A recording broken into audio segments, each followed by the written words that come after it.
Want to move your money from Chime to your Coinbase wallet to start investing in crypto fast? Let me show you the easiest way step by step. Hello everyone, welcome back to our channel. So first open your Coinbase wallet and click on cash. And then you'll see a screen. Now click on add cash.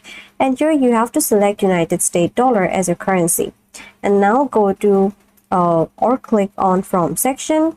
Now tab on add a payment method. Now you will see several options like bank account, payroll, wire transfer, or gift card. You have to choose bank account. And then you have to click continue to launch Play that tools that connects your bank securely. Now once you select continue, you will have to enter your phone number. Then click continue again. Now search for and select Chime from the list of banks. Now log into your Chime banking details to link your Chime account to Coinbase.